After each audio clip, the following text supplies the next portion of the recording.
सत श्री अकाल न्यूज़ 18 ਵੇਖ ਰਹੇ ਦਰਸ਼ਕਾਂ ਦਾ ਸਵਾਗਤ ਮੈਂ ਤੁਹਾਡੇ ਨਾਲ ਰਜਿੰਦਰ ਕੌਰ ਔਰ ਬੁਲਟਨ ਦੀ ਸ਼ੁਰੂਆਤ ਕਰਤਾਰਪੁਰ ਕੋਰੀਡੋਰ ਦੇ ਨਾਲ ਜੁੜੀ ਅਹਿਮ ਖਬਰ ਦੇ ਨਾਲ ਪਾਕਿਸਤਾਨ ਕਰਤਾਰਪੁਰ ਕੋਰੀਡੋਰ ਖੋਲਣ ਦੀ ਤਿਆਰੀ ਵਿੱਚ ਹੈ। ਭਾਰਤ ਦੀ ਸਹਿਮਤੀ ਤੋਂ ਬਗੈਰ ਹੀ ਵੀਰਵਾਰ ਤੋਂ ਪਾਕਿਸਤਾਨ ਵੱਲੋਂ ਦਾਅਵਾ ਕੀਤਾ ਜਾ ਰਿਹਾ ਹੈ ਕਰਤਾਰਪੁਰ ਕੋਰੀਡੋਰ ਖੋਲਣ ਦਾ। ਕੱਲ ਤੋਂ ਪਾਕਿਸਤਾਨ ਸ਼ਰਧਾਲੂਆਂ ਲਈ पाकिस्तान ने श्रद्धालुओं लिए खोल दिता है करतारपुर साहब का गुरुद्वारा। कल तो ही खुल गया है करतारपुर साहब का गुरुद्वारा। पाकिस्तान ने भारत सरकार को कोई जानकारी इस बाबत पहला नहीं दी।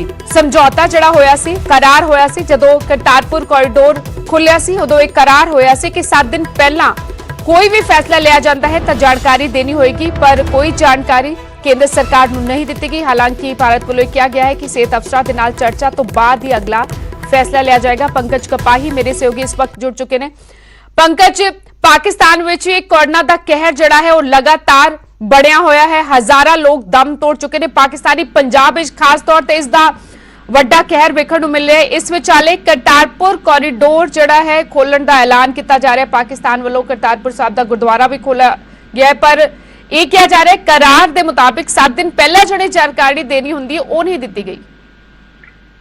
बिल्कुल रजिंदर, क्योंकि दो मुल्कों के विचाले मीटिंग होंगी है, उस तो बाद ही फैसला लिया जाता है और भारत नाल बिना मीटिंग तो ही पाकिस्तान ने फैसला लिया है। और इस मुतलक भारत सरकार हले तय कर रही है कि करतारपुर कोरीडोर भारत वाले पासों खोलिया जाए या थले ना खोलिया जाए, क्योंकि पाकिस्तान च लगातार केसेस वध रहे हैं और उस दे मद्देनजर इन्हां चीज़ों को देखते हुए भारत जिहड़ा फैसला लेगा। लेकिन पाकिस्तान वाले पासों गल की जाए तो एक दिन 200 श्रद्धालुओं को पाकिस्तान विच करतारपुर साहब आने की अनुमति जिहड़ी है वो दे दी गई है। और इस दे नाल जानकारी ये भी मिल रही है कि जदों करतारपुर कोरीडोर पिछले साल खोलिया गया सी तां उदों पाकिस्तान सरकार ने वादा किया सीगा कि रावी नदी जिहड़ी पैंदी है पाकिस्तान वाले पासे उत्थे बकायदा तौर पर पुल का निर्माण किया जाएगा, क्योंकि मानसून के आम दे नाल जिहड़े भारत वाले पासे पिंड ने वो हेठले पासे ने और इधर हड़ आने के हालात बन जाते हैं। अजिहे च पाकिस्तान ने भरोसा दिता सी कि रावी नदी के उत्ते एक वड्डा पुल बनाया जाएगा, लेकिन वो हले तक नहीं बनाया। और दूजे पासे जदों करतारपुर खोलण की गल पाकिस्तान सरकार वालों की जा रही है तो उस वेले भी भारत सरकार के नाल कोई मीटिंग नहीं की और भारत सरकार को कोई जानकारी इस मुतलक नहीं दी कि किस तरीके नाल की कुछ रूपरेखा रहनी चाहिए है। हालांकि इस मुतलक जब कैप्टन अमरिंदर सिंह होरां नूं भी सवाल कल प्रेस कॉन्फ्रेंस में किया गया सी, मुख्यमंत्री ने भी कहा सीगा कि मैं चाहांगा कि करतारपुर कोरीडोर खुले, लेकिन पाकिस्तान दे विच केसेस लगातार बढ़ते हुए नजर आ रहे हैं और इसे दे मद्देनजर सोशल डिस्टेंस का ख्याल रखते हुए भारत सरकार को इस मुतलक विचार करना चाहिए कि किस तरीके दे नाल करतारपुर कोरीडोर जिहड़ा वो खुलना चाहिए।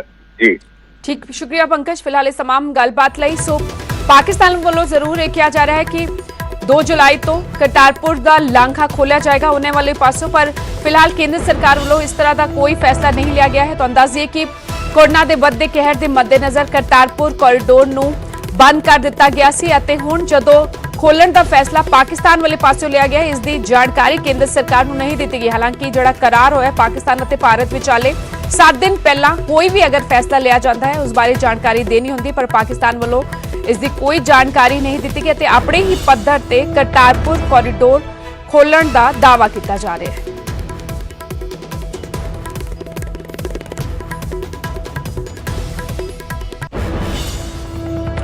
अगे बढ़ते हैं, भारत और चीन विचाले तनाव बनिया होया। इस विचाले चीन खिलाफ केंद्र सरकार ने बड़ा फैसला लिया है।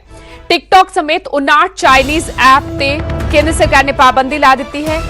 UC browser, share it, hello, Likee, WeChat ते बैन लगाता गया है। Clean master, camp scanner, my community ते पाबंदी लगाती गई। सुरक्षा ते एकता लई चाइनीज ऐप खतरा ने कहते हुए सरकार ने इन्हां ऐप्स ते पाबंदी ला दी गई है।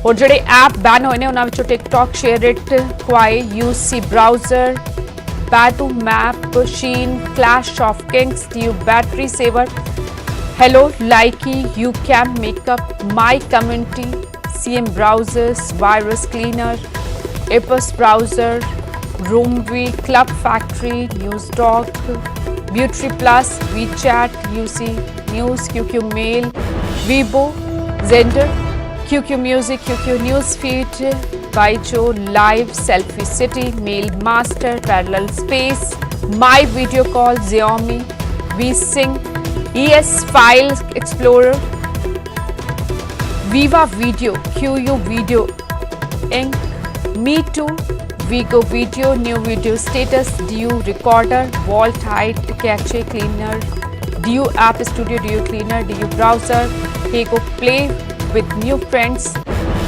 Cam Scanner, Clean Master, Cheetah Mobile Wonder Camera, Photo Wonder, QQ Player, We Meet, Sweet Selfie, Baidu Translate, We Mat, QQ International, QQ Security, QQ Launcher, U Video, We Fly, Status, Video, Mobile Legends, DU Privacy। ना तमाम Chinese app ते पाबंदी लगा दी गई है। पंकज कपाही मेरे सहयोगी इस वक्त जुड़ चुके हैं। पंकज, एक आर्थिक पद्धर ते आर्थिक मोर्चे ते चीन नू ਜਿਹੜਾ ਹੈ ਉਹ ਸਬਕ ਸਿਖਾਉਣ ਦੀ ਕੋਸ਼ਿਸ਼ ਇਹਨੂੰ ਕਿਹਾ ਜਾ ਸਕਦਾ ਹੈ?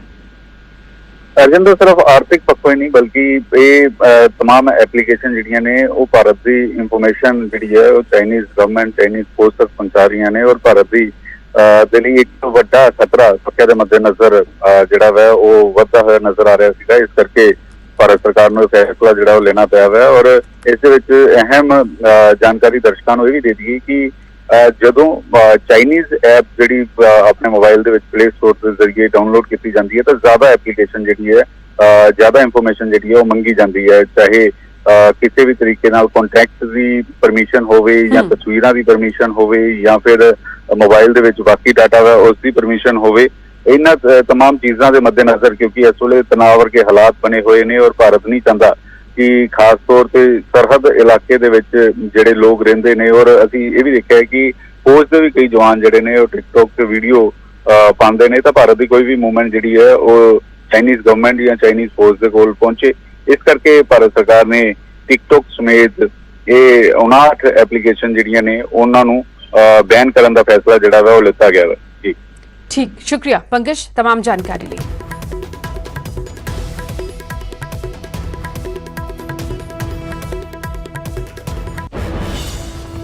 और भारत ਅਤੇ ਚੀਨ ਵਿਚਾਲੇ ਤਣਾਅ ਬਰਕਰਾਰ ਹੈ ਸਰਹੱਦ ਤੇ। ਇਸ ਵਿਚਾਲੇ ਅੱਜ ਇੱਕ ਵਾਰ ਫਿਰ ਗੱਲਬਾਤ ਹੋਏਗੀ। ਸਵੇਰੇ 10:30 ਵਜੇ ਭਾਰਤੀ ਇਲਾਕੇ ਚੁਸ਼ਲ ਵਿੱਚ ਮੀਟਿੰਗ ਹੋਏਗੀ।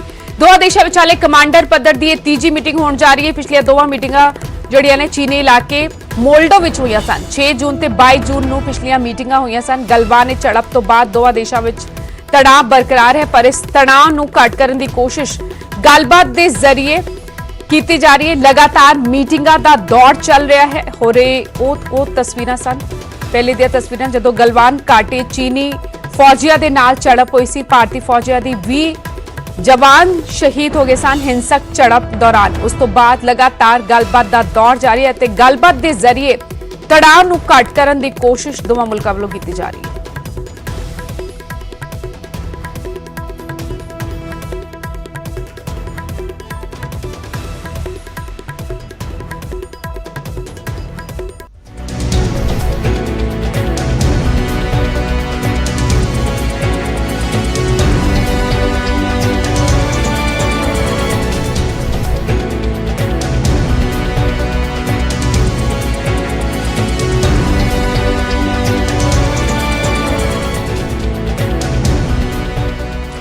इस विचाले चीनी कंपनियां दी फंडिंग ते सियासत गरमा गई है। मुख्यमंत्री कैप्टन अमरिंदर सिंह ने प्रधानमंत्री तो सवाल किया है कि की चीनी कंपनियां ने पीएम केयर्स फंड विच पैसे दिते ने, जे पैसे दिते ने तां तुरंत पैसे वापस किते जाण। चीन नूं लैके जिहड़ा तणाव बनिया होया है, कल जदों मीडिया दे मुखातिब होए मुख्यमंत्री कैप्टन अमरिंदर सिंह तमाम सवाल चीन दे नाल जिहड़ा सरहद ते तणाव बनिया होया उस नूं लैके कीते गए सी। इसे दौरान मुख्यमंत्री कैप्टन अमरिंदर सिंह ने प्रधानमंत्री नूं सवाल किया कि जे चीनी कंपनियां ने पीएम केयर्स फंड विच पैसे दिते ने तां तुरंत पैसे वापस किते जाण।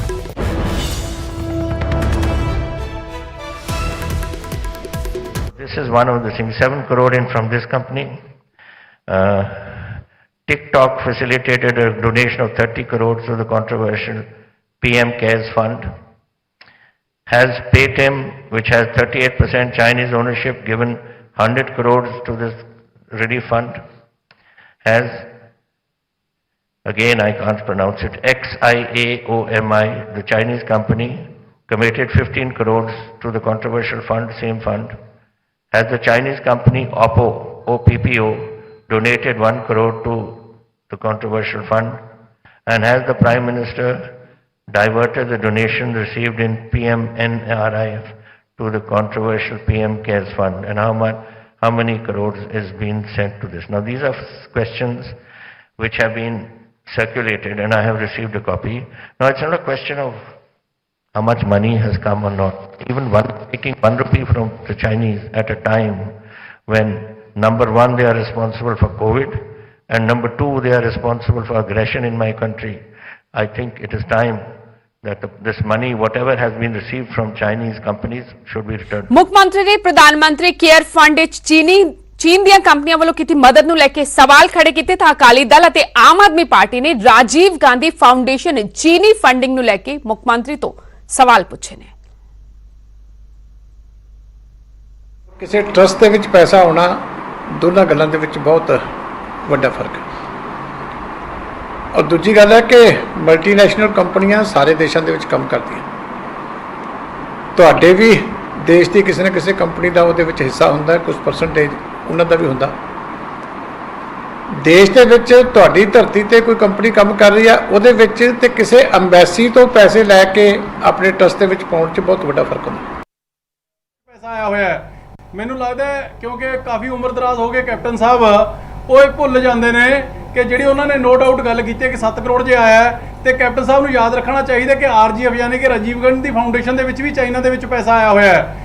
ਮੈਨੂੰ ਲੱਗਦਾ ਕਿਉਂਕਿ ਕਾਫੀ ਉਮਰ ਦਰਾਜ਼ ਹੋ ਗਏ ਕੈਪਟਨ ਸਾਹਿਬ, ਉਹ ਇਹ ਭੁੱਲ ਜਾਂਦੇ ਨੇ ਕਿ ਜਿਹੜੀ ਉਹਨਾਂ ਨੇ ਨੋ ਡਾਊਟ ਗੱਲ ਕੀਤੀ ਕਿ 7 ਕਰੋੜ ਜੇ ਆਇਆ ਹੈ, ਤੇ ਕੈਪਟਨ ਸਾਹਿਬ ਨੂੰ ਯਾਦ ਰੱਖਣਾ ਚਾਹੀਦਾ ਕਿ ਆਰਜੀਐਫ ਯਾਨੀ ਕਿ ਰਾਜੀਵ ਗਾਂਧੀ ਫਾਊਂਡੇਸ਼ਨ ਦੇ ਵਿੱਚ ਵੀ ਚਾਈਨਾ ਦੇ ਵਿੱਚ ਪੈਸਾ ਆਇਆ ਹੋਇਆ ਹੈ। ਮੈਨੂੰ ਲੱਗਦਾ ਕਿਉਂਕਿ ਕਾਫੀ ਉਮਰ ਦਰਾਜ਼ ਹੋ ਗਏ ਕੈਪਟਨ ਸਾਹਿਬ, ਉਹ ਇਹ ਭੁੱਲ ਜਾਂਦੇ ਨੇ ਕਿ ਜਿਹੜੀ ਉਹਨਾਂ ਨੇ ਨੋ ਡਾਊਟ ਗੱਲ ਕੀਤੀ ਕਿ 7 ਕਰੋੜ ਜੇ ਆਇਆ ਹੈ, ਤੇ ਕੈਪਟਨ ਸਾਹਿਬ ਨੂੰ ਯਾਦ ਰੱਖਣਾ ਚਾਹੀਦਾ ਕਿ ਆਰਜੀਐਫ ਯਾਨੀ ਕਿ ਰਾਜੀਵ ਗਾਂਧੀ ਫਾਊਂਡੇਸ਼ਨ ਦੇ ਵਿੱਚ ਵੀ ਚਾਈਨਾ ਦੇ ਵਿੱਚ ਪੈਸਾ ਆਇਆ ਹੋਇਆ ਹੈ। ਚੀਨ ਵਿਵਾਦ ਵਿਚਾਲੇ ਸਮਾਰਟਫੋਨ ਦਾ ਵੀ ਜ਼ਿਕਰ ਛਿੜਿਆ। ਚੀਨ ਤੋਂ ਨਾਰਾਜ਼ ਮੁੱਖ ਮੰਤਰੀ ਕੈਪਟਨ ਅਮਰਿੰਦਰ ਸਿੰਘ ਨੇ ਬਿਆਨ ਦਿੱਤਾ ਕਿ ਚੀਨੀ ਕੰਪਨੀ ਦੀ ਭੂਮਿਕਾ ਹੋਏ ਤਾਂ ਰੱਦ ਹੋ ਸਕਦਾ ਹੈ ਆਰਡਰ। ਕੈਪਟਨ ਦੇ ਬਿਆਨ ਤੇ ਅਕਾਲੀ ਦਲ ਨੇ ਨਿਸ਼ਾਨਾ ਸਾਧਿਆ। ਅਕਾਲੀ ਦਲ ਨੇ ਕਿਹਾ ਕਿ ਜੇ ਫੋਨ ਨਹੀਂ ਦੇਣੇ ਤਾਂ ਕਿਉਂ ਗੁੰਮਰਾਹ ਕਰ ਰਹੀ ਹੈ ਸਰਕਾਰ। ਤੋਂ ਅੰਦਾਜ਼ੀ ਕਿ ਸਮਾਰਟਫੋਨ ਦੇਣ ਦਾ ਵਾਅਦਾ ਕੀਤਾ ਸੀ ਨੌਜਵਾਨਾਂ ਨੂੰ ਆਪਣੇ ਮੈਨੀਫੈਸਟੋ 'ਚ ਕਾਂਗਰਸ ਨੇ, ਅਤੇ ਹਾਲੇ ਤੱਕ ਸਮਾਰਟਫੋਨ ਦਿੱਤੇ ਨਹੀਂ ਗਏ ਨੇ। ਕੱਲ ਜਦੋਂ ਮੀਡੀਆ ਦੇ ਮੁਖਾਤਿਬ ਹੋਏ ਮੁੱਖ ਮੰਤਰੀ ਕੈਪਟਨ ਅਮਰਿੰਦਰ ਸਿੰਘ, ਇਸ ਬਾਬਤ ਵੀ ਸਵਾਲ ਪੁੱਛਿਆ ਗਿਆ ਸੀ ਅਤੇ ਮੁੱਖ ਮੰਤਰੀ ਨੇ ਕਿਹਾ ਸੀ ਕਿ ਆਰਡਰ ਦਿੱਤੇ ਹੋਏ ਨੇ, ਜਲਦ ਸਮਾਰਟਫੋਨ ਵੰਡੇ ਜਾਣਗੇ। ਇਸ ਵਿਚਾਲੇ ਜਦੋਂ ਇਹ ਸਵਾਲ ਪੁੱਛਿਆ ਗਿਆ ਕਿ ਚੀਨੀ ਕੰਪਨੀ ਨੂੰ ਆਰਡਰ ਮਿਲੇ ਨੇ ਤਾਂ ਮੁੱਖ ਮੰਤਰੀ ਨੇ ਕਿਹਾ ਕਿ ਜੇ ਚੀਨੀ ਕੰਪਨੀ ਦੀ ਕੋਈ ਭੂਮਿਕਾ ਹੋਈ ਤਾਂ ਆਰਡਰ ਰੱਦ ਕੀਤਾ ਜਾ ਸਕਦਾ ਹੈ, ਜਿਸ ਤੇ ਅਕਾਲੀ ਦਲ ਨੇ ਪਲਟਵਾਰ ਕੀਤਾ।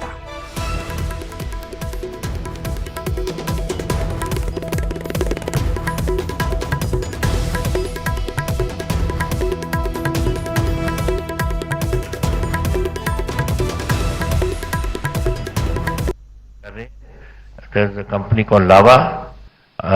It has some connection with the Chinese, though it is an Indian company. And पर उनके जो हमने orders place किए थे वो तकरीबन तैयार हो गए। The question is now going to be कि distribute कैसे करेंगे, और क्योंकि कुछ तो उनके गोडाउन में आ गए और ready, they want us to lift it, and some they are going to give us by July. But जब हम रखें अपने लड़कियों के लिए from the final year 2 students, हमें जो information आई है कि 50,000 is ready in their godown and 50,000 they want to give us in July. But now I have a decision to be made on number 1 Chinese का connection कितने किस हद तक है, और number 2 जो हम दे सकते हैं to distribution कैसे कर सकते हैं till colleges start and school start। ਇਹੀ ਇੱਕ ਸਮਾਂ ਸੀ ਜਦੋਂ ਆਨਲਾਈਨ, ਦੇਖੋ ਗੱਲ ਇਹ ਹੈ ਕਿ ਜਦੋਂ ਇਹਨਾਂ ਨੇ ਬੱਚਿਆਂ ਨੂੰ ਸਮਾਰਟਫੋਨ ਦੇਣੇ ਨਹੀਂ ਤੇ ਵਾਰ-ਵਾਰ ਉਹਨਾਂ ਨੂੰ ਗੁੰਮਰਾਹ ਨਹੀਂ ਕਰਨਾ ਚਾਹੀਦਾ, ਕਿਉਂਕਿ ਹੁਣ 4 ਸਾਲ ਤਾਂ ਇਹਨਾਂ ਦੇ ਕੁਝ ਸਮੇਂ ਬਾਅਦ ਪੂਰੇ ਹੋ ਜਾਣੇ। ਤੇ ਇਹੀ ਇੱਕ ਸਮਾਂ ਸੀ ਜਦੋਂ ਆਨਲਾਈਨ ਟੀਚਿੰਗ ਕਰਕੇ ਬੱਚਿਆਂ ਨੂੰ ਫਾਇਦਾ ਦੇ ਸਕਦੇ। ਤੇ ਜੇ ਹੁਣ ਵੀ ਬੱਚਿਆਂ ਨੂੰ ਨਹੀਂ ਦੇਣੇ ਤਾਂ ਫਿਰ ਵਾਰ-ਵਾਰ ਇਹਨਾਂ ਨੂੰ ਐਲਾਨ ਕਰ ਕਰਕੇ ਬੱਚਿਆਂ ਦਾ ਦਿਲ ਨਹੀਂ ਖਰਾਬ ਕਰਨਾ ਚਾਹੀਦਾ। ਜੇ ਵੱਡੇ ਵਾਅਦੇ ਤੋਂ ਮੁੱਕਰ ਗਏ ਤੇ ਇਹਦੇ ਤੇ ਵੀ ਸਾਰਿਆਂ ਨੇ ਮਨ ਦਾ ਧਰਵਾਸ ਕਰ ਹੀ ਲੈਣਾ ਕਿ ਜੇ ਐਡੇ ਵੱਡੇ ਵਾਅਦੇ ਜਿਹੜੇ ਗੁਟਕਾ ਸਾਹਿਬ ਦੀਆਂ ਕਸਮਾਂ ਖਾਧੀਆਂ ਸੀ ਉਹ ਨਹੀਂ ਪੂਰੇ ਹੋਏ, ਤੇ ਇਹ ਵਾਅਦਾ ਵੀ ਪੂਰਾ ਨਹੀਂ ਹੋਣਾ ਸਾਨੂੰ ਤਾਂ ਪਹਿਲਾਂ ਹੀ ਪਤਾ। ਪਰ ਇਸ ਤਰੀਕੇ ਵਾਰ-ਵਾਰ ਐਲਾਨ ਕਰਕੇ ਪਿੱਛੇ ਹਟਣਾ ਇਹ ਮੈਂ ਸਮਝਦਾ।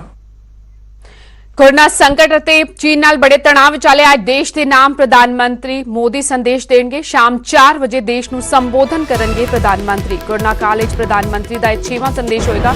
ਕੋਰੋਨਾ ਸੰਕਟ ਤੇ ਇਸ ਦੌਰਾਨ ਬੋਲ ਸਕਦੇ ਨੇ ਪ੍ਰਧਾਨ ਮੰਤਰੀ ਅਤੇ ਨਾਲ ਹੀ ਚੀਨ ਦੇ ਨਾਲ ਜਿਹੜਾ ਤਣਾਅ ਬਣਿਆ ਹੈ ਉਸ ਤੇ ਵੀ ਕੁਝ ਕਹਿ ਸਕਦੇ ਨੇ, ਕੁਝ ਸੰਦੇਸ਼ ਦੇ ਸਕਦੇ ਨੇ ਪ੍ਰਧਾਨ ਮੰਤਰੀ ਨਰਿੰਦਰ ਮੋਦੀ। ਅੱਜ ਦੇਸ਼ ਦੇ ਨਾਂ ਇੱਕ ਵਾਰ ਫਿਰ ਪ੍ਰਧਾਨ ਮੰਤਰੀ ਦਾ ਸੰਬੋਧਨ ਸ਼ਾਮ 4 ਵਜੇ ਦੇਸ਼ ਨੂੰ ਸੰਬੋਧਨ ਕਰਨਗੇ ਪ੍ਰਧਾਨ ਮੰਤਰੀ। ਕੋਰੋਨਾ ਕਾਲ ਵਿੱਚ ਮਾਰਚ ਦੇ ਮਹੀਨੇ ਕੋਰੋਨਾ ਦਾ ਸੰਕਟ ਸ਼ੁਰੂ ਹੋਇਆ। ਦੇਸ਼ ਵਿੱਚ 6ਵੀਂ ਵਾਰ ਹੈ ਜਦੋਂ ਦੇਸ਼ਵਾਸੀਆਂ ਦੇ ਰੂਬਰੂ ਹੋਣਗੇ ਪ੍ਰਧਾਨ ਮੰਤਰੀ ਨਰਿੰਦਰ ਮੋਦੀ। ਕੋਰੋਨਾ ਸੰਕਟ ਤੇ ਕੋਰੋਨਾ ਤੇ ਚਰਚਾ ਕਰ ਸਕਦੇ ਨੇ, ਗੱਲ ਕਰ ਸਕਦੇ ਨੇ, ਕੁਝ ਕਹਿ ਸਕਦੇ ਨੇ ਅਤੇ ਚੀਨ ਦੇ ਨਾਲ ਜਿਹੜਾ ਤਣਾਅ ਬਣਿਆ ਹੈ ਉਸ ਨੂੰ ਲੈ ਕੇ ਵੀ ਕੁਝ ਪ੍ਰਧਾਨ ਮੰਤਰੀ ਵੱਲੋਂ ਕਿਹਾ ਜਾ ਸਕਦਾ ਹੈ।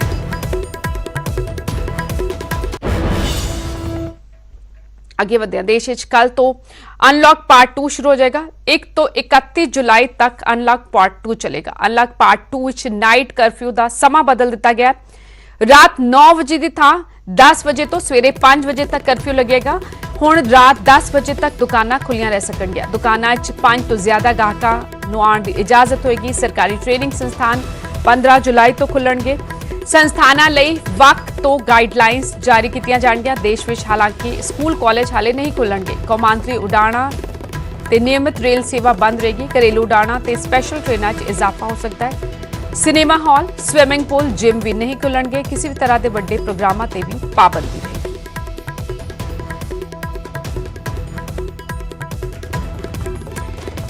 ਇਸ ਵਿਚਾਲੇ ਪੰਜਾਬ ਕੈਬਨਿਟ ਦੀ ਅੱਜ ਅਹਿਮ ਮੀਟਿੰਗ ਹੋਣ ਜਾ ਰਹੀ ਹੈ। ਅਨਲੌਕ ਪਾਰਟ 2 ਤੋਂ ਪਹਿਲਾਂ ਕੈਬਨਿਟ ਦੀ ਬੈਠਕ ਅਹਿਮ ਮੰਨੀ ਜਾ ਰਹੀ ਹੈ। ਦੁਪਹਿਰ 3 ਵਜੇ ਕੈਬਨਿਟ ਦੀ ਮੀਟਿੰਗ ਹੋਏਗੀ। ਅਨਲੌਕ ਪਾਰਟ 2 ਦੇ ਤਹਿਤ ਕੁਝ ਨਵੀਆਂ ਰਿਆਇਤਾਂ ਦਿੱਤੀਆਂ ਜਾ ਸਕਦੀਆਂ ਨੇ ਜਾਂ ਫਿਰ ਕੁਝ ਪਾਬੰਦੀਆਂ ਲਗਾਈਆਂ ਜਾ ਸਕਦੀਆਂ ਨੇ। ਦੁਕਾਨਾਂ ਖੁੱਲ੍ਹਣ ਦਾ ਸਮਾਂ ਸਰਕਾਰ ਵਧਾ ਸਕਦੀ ਹੈ।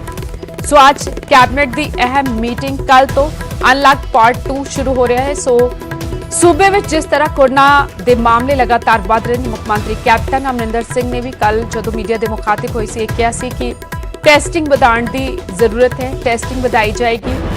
ਮਾਮਲੇ ਜਿਹੜੇ ਸਾਹਮਣੇ ਆ ਰਹੇ ਨੇ ਅਤੇ ਪ੍ਰਬੰਧ ਕੀ ਨੇ ਸੂਬਾ ਸਰਕਾਰ ਦੇ ਕੋਰੋਨਾ ਦੇ ਮਰੀਜ਼ ਜੇ ਵੱਧਦੇ ਨੇ ਉਸ ਦੀ ਵੀ ਜਾਣਕਾਰੀ ਦਿੱਤੀ ਸੀ, ਕਿਸ ਤਰ੍ਹਾਂ ਨਜਿੱਠਿਆ ਜਾਏਗਾ। ਸੋ ਅੱਜ ਪੰਜਾਬ ਕੈਬਨਿਟ ਦੀ ਅਹਿਮ ਮੀਟਿੰਗ ਅਨਲੌਕ ਪਾਰਟ 2 ਤੋਂ ਪਹਿਲਾਂ ਸੂਬਾ ਸਰਕਾਰ ਆਪਣੇ ਪੱਧਰ ਤੇ ਕੁਝ ਵੱਡੇ ਫੈਸਲੇ ਲੈ ਸਕਦੀ ਹੈ।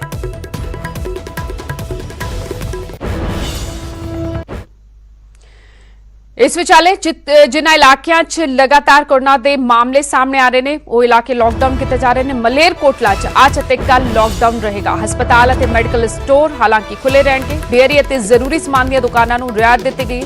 ਡੇਅਰੀ ਅਤੇ ਗਰੋਸਰੀ ਸਟੋਰ ਸਵੇਰੇ 9 ਤੋਂ 11 ਵਜੇ ਤੱਕ ਖੁੱਲੇ ਰਹਿਣਗੇ। ਦਿਨ ਵਿੱਚ 2 ਵਾਰ ਦੁੱਧ ਦੀ ਸਪਲਾਈ ਹੋਏਗੀ। ਸਵੇਰੇ ਅਤੇ ਸ਼ਾਮ 5 ਤੋਂ 7 ਵਜੇ ਤੱਕ ਦੁੱਧ ਦੀ ਸਪਲਾਈ ਹੋਏਗੀ। ਬਾਕੀ ਸਾਰੀਆਂ ਦੁਕਾਨਾਂ ਪੂਰੀ ਤਰ੍ਹਾਂ ਬੰਦ ਰਹਿਣਗੀਆਂ। ਸਬਜ਼ੀ ਮੰਡੀ ਨਹੀਂ ਖੁੱਲੇਗੀ। ਬੈਂਕਾਂ 'ਚ ਪਬਲਿਕ ਡੀਲਿੰਗ ਨਹੀਂ ਹੋਏਗੀ। ਸਿਰਫ ਆਫਿਸ ਵਰਕ ਹੋਏਗਾ। ਮਲੇਰਕੋਟਲਾ ਨਗਰ ਕੌਂਸਲ ਦੀ ਖਾਤੇ 'ਚ ਪੈਟਰੋਲ ਪੰਪ ਬੰਦ ਰਹਿਣਗੇ। ਵਿਆਜ ਸੰਸਕਾਰ 'ਚ ਵੀ ਲੋਕ ਸ਼ਾਮਲ ਹੋ ਸਕਣਗੇ। ਸਰਕਾਰੀ ਮੁਲਾਜ਼ਮਾਂ ਨੂੰ ਹਾਲਾਂਕਿ ਵੱਖਰੇ ਪਾਸ ਦੀ ਜ਼ਰੂਰਤ ਨਹੀਂ ਹੋਏਗੀ।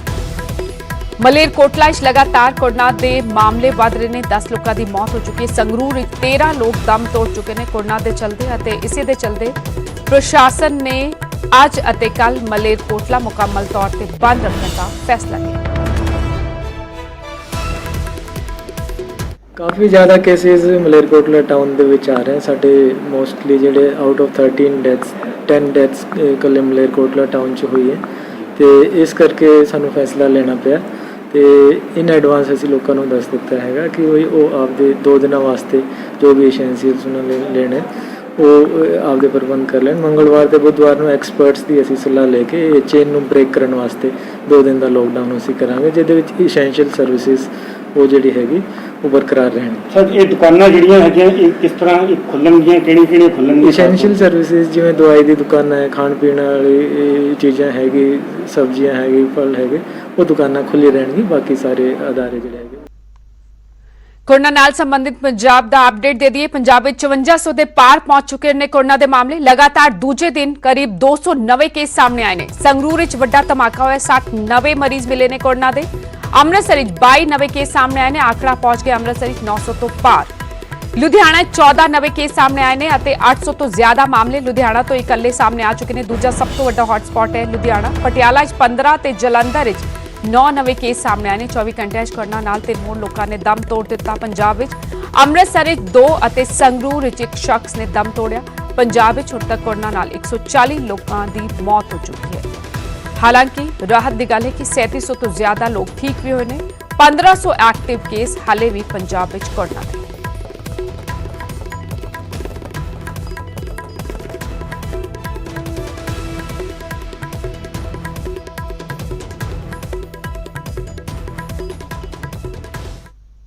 ਹਰਿਆਣਾ ਨਾਲ ਸੰਬੰਧਿਤ ਅਪਡੇਟ ਦੇ ਦਈਏ।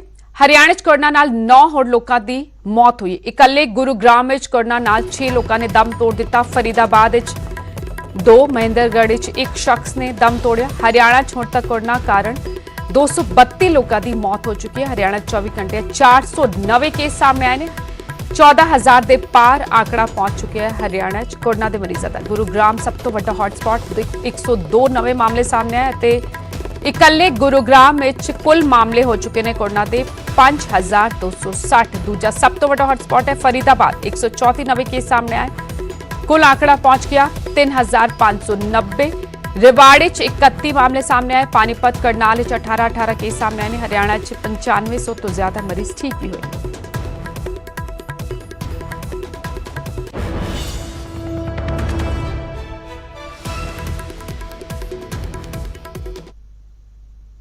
हिमाचल का अपडेट दे देंगे। 24 घंटे 26 नवे केस हिमाचल प्रदेश में सामने आए कोरोना के। सोलन 10, कांगड़ा 6, हमीरपुर 4 और मंडी 2 नवे केस सामने आए। हिमाचल हुण तक कोरोना के 942 केस हो चुके हैं। 556 मरीज ठीक भी हुए। 366 एक्टिव केस।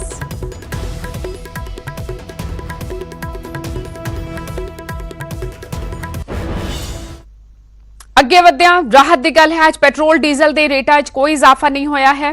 तेल ਦੀਆਂ ਕੀਮਤਾਂ ਅੱਜ ਨਹੀਂ ਵਧੀਆਂ। 24 ਦਿਨਾਂ 'ਚ 9 रुपए तक महंगा हो चुका है। ਪੈਟਰੋਲ ਡੀਜ਼ਲ ਦੀਆਂ ਕੀਮਤਾਂ 11 रुपए ਦਾ ਇਜ਼ਾਫਾ ਹੋਇਆ। ਪਰ ਰਾਹਤ ਦੀ ਗੱਲ ਇਹ ਰਹੀ ਕਿ ਅੱਜ तेल ਦੀਆਂ ਕੀਮਤਾਂ ਨਹੀਂ ਵਧੀਆਂ। ਕੱਲ ਇਸ ਤੋਂ ਪਹਿਲਾਂ ਦੇਸ਼ ਭਰ 'ਚ ਕਾਂਗਰਸ ਨੇ ਪ੍ਰਦਰਸ਼ਨ ਕੀਤਾ ਸੀ। ਪੰਜਾਬ ਵਿੱਚ ਵੀ ਕਾਂਗਰਸ ਦੇ तमाम ਮੰਤਰੀ ਅਤੇ ਵਿਧਾਇਕ ਵਰਕਰ ਸੜਕਾਂ ਤੇ ਉਤਰੇ ਅਤੇ ਰਾਸ਼ਟਰਪਤੀ ਦੇ ਨਾਂ ਡੀਸੀ ਨੂੰ ਮੰਗ ਪੱਤਰ ਸੌਂਪਿਆ। ਤੇਲ ਦੀਆਂ ਵਧੀਆਂ ਕੀਮਤਾਂ ਤੇ ਲਗਾਮ ਲਗਾਉਣ ਦੀ ਮੰਗ ਕੀਤੀ ਗਈ ਸੀ। ਇਸ ਵਿਚਾਲੇ ਅੱਜ ਪੈਟਰੋਲ ਅਤੇ ਡੀਜ਼ਲ ਦੇ ਰੇਟਾਂ ਵਿੱਚ ਕੋਈ ਇਜ਼ਾਫਾ ਨਹੀਂ ਹੋਇਆ। ਥੋੜੀ ਜਿਹੀ ਰਾਹਤ ਆਮ ਲੋਕਾਂ ਨੂੰ।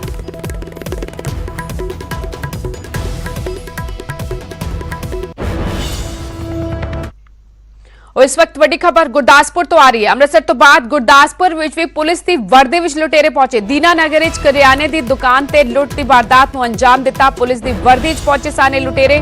दुकानदार लुटेरिया नाल गुत्थम गुत्था भी होया। दुकानदार ने लुटेरिया दा रिवॉल्वर खोलिया। लुटेरे 50,000 रुपए, 2 मोबाइल फोन, सोने की चेन लैके हालांकि इसके बावजूद भी फरार हो गए। सीसीटीवी कैमरे की हार्ड डिस्क भी नाल ले गए लुटेरे। पुलिस रिवॉल्वर कब्जे विच लैके फिलहाल जांच कर रही है। दुकानदार ने हिम्मत दिखाई अते लुटेरिया दे नाल लोहा लैण की कोशिश की, पर उसके बावजूद 50,000 रुपए, 2 मोबाइल फोन, सोने की चेन लैके फरार हो गए लुटेरे। सीसीटीवी कैमरे की हार्ड डिस्क भी लैके फरार हो गए लुटेरे।